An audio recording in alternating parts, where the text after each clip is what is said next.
أشهد أن لا إله إلا الله وحده لا شريك له وأشهد أن محمدا عبده ورسوله أما بعد فأعوذ بالله من الشيطان الرجيم بسم الله الرحمن الرحيم وما خلقت الجن والإنس إلا ليعبدون إن الصلاة تنهى عن الفحشاء والمنكر حضرات گرامی، حضرت ایمن رضی اللہ تعالی عنہا ہمیں ہمارے پیارے آقا حضرت محمد مصطفیٰ صلی اللہ علیہ وآلہ وسلم کے بچپن کا ایک واقعہ بیان فرماتی ہیں۔ وہ بتاتی ہیں کہ جب ہمارے پیارے آقا ابھی ایک چھوٹے بچے تھے اور حضرت ابو طالب کے ہاں زندگی بسر کر رہے تھے، اس زمانے میں مکے کے رہنے والوں کا ایک مقدس مقام بوانا ہوا کرتا تھا، جہاں عرب کے لوگ اپنے بتوں کی پرستش کے لیے جایا کرتے تھے۔ یہ ایک ایسا خاص مقام تھا جہاں لوگ ایک دن کا اعتکاف بھی کیا کرتے تھے، ان بتوں کے نام پہ قربانیاں بھی کیا کرتے تھے اور اپنی منتیں بھی مانا کرتے تھے۔ مگر جب بھی حضرت محمد مصطفیٰ صلی اللہ علیہ وسلم کو ان کے چچا اور ان کی پھوپھیاں کہا کرتے تھے کہ چلو ہم بوانا چلتے ہیں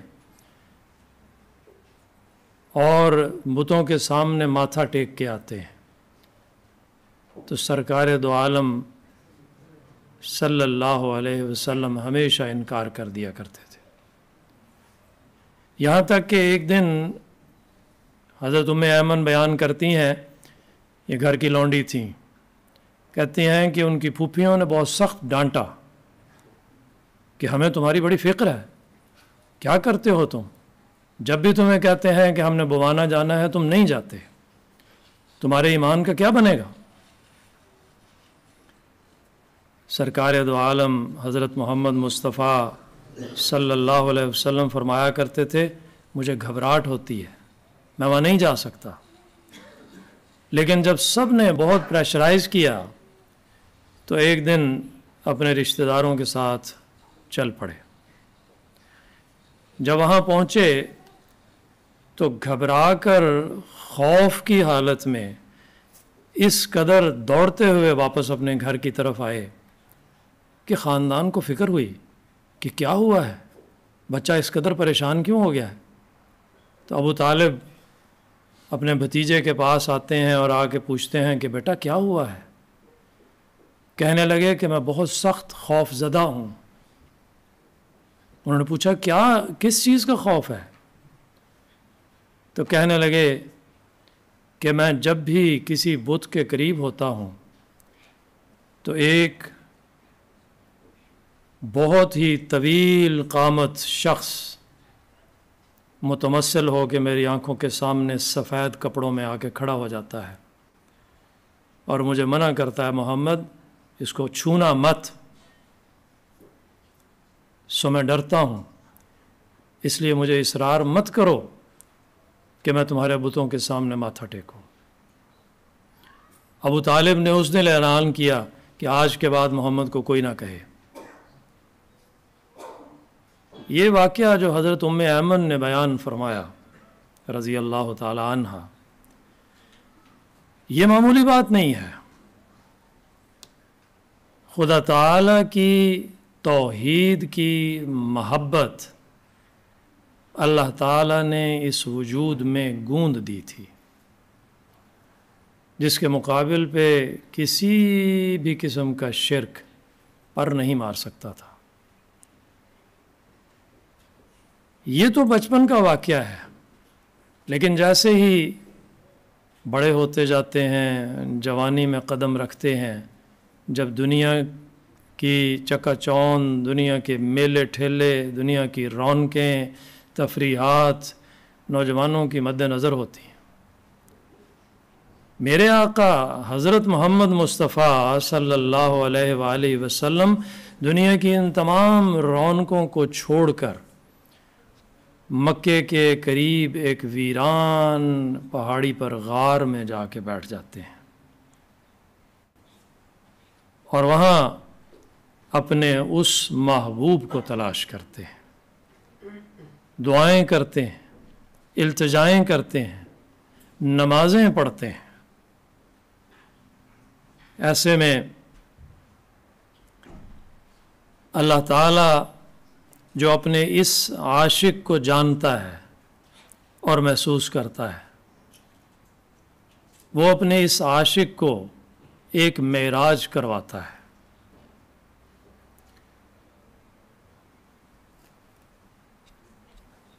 حضور صلی اللہ علیہ وسلم علیحدگی میں اپنے رب سے راز و نیاز کی باتیں کرتے ہیں۔ یہ کیفیت اور حالت کو دیکھ کے مکے کے لوگ یہ کہنے پہ مجبور ہو گئے کہ عاشق محمد علی ربی،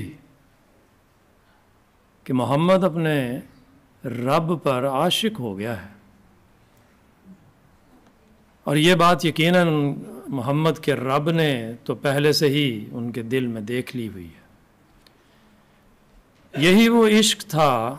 جو ہمارے پیارے آقا حضرت محمد مصطفیٰ صلی اللہ علیہ وسلم کو کشاں کشاں حرا کے ویرانے کی طرف کھینچ لے جاتا تھا، کہ کس طرح اس سے ملاقات کی جائے۔ نماز کا مروجہ طریق جو آج ہم جانتے ہیں، یہ اس وقت معلوم نہ تھا، مگر وہ دلی جذبات جس کے اظہار کے لیے ہفتوں ہمارے پیارے آقا حضرت محمد مصطفیٰ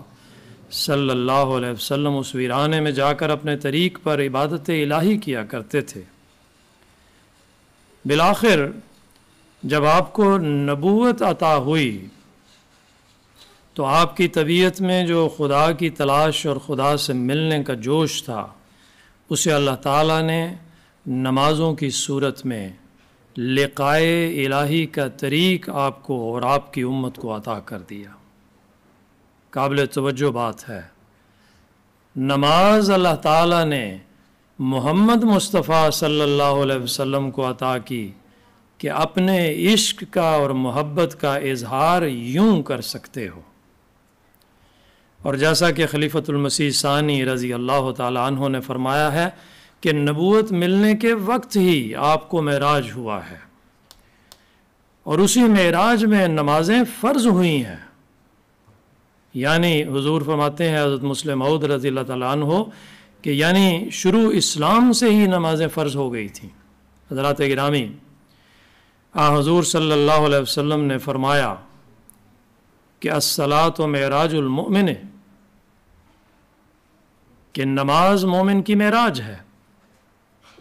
ہو سکتا ہے، حضور نے سوچا، ہو سکتا ہے کہ جو معراج میں نے کیا ہے لوگ سوچیں کہ ہم یہ کیسے حاصل کر سکتے ہیں، تو رسول نے فرمایا کہ وہ معراج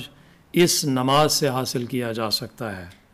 مومن اس نماز میں خدا تعالیٰ سے اس طرح مناجات کر سکتے ہیں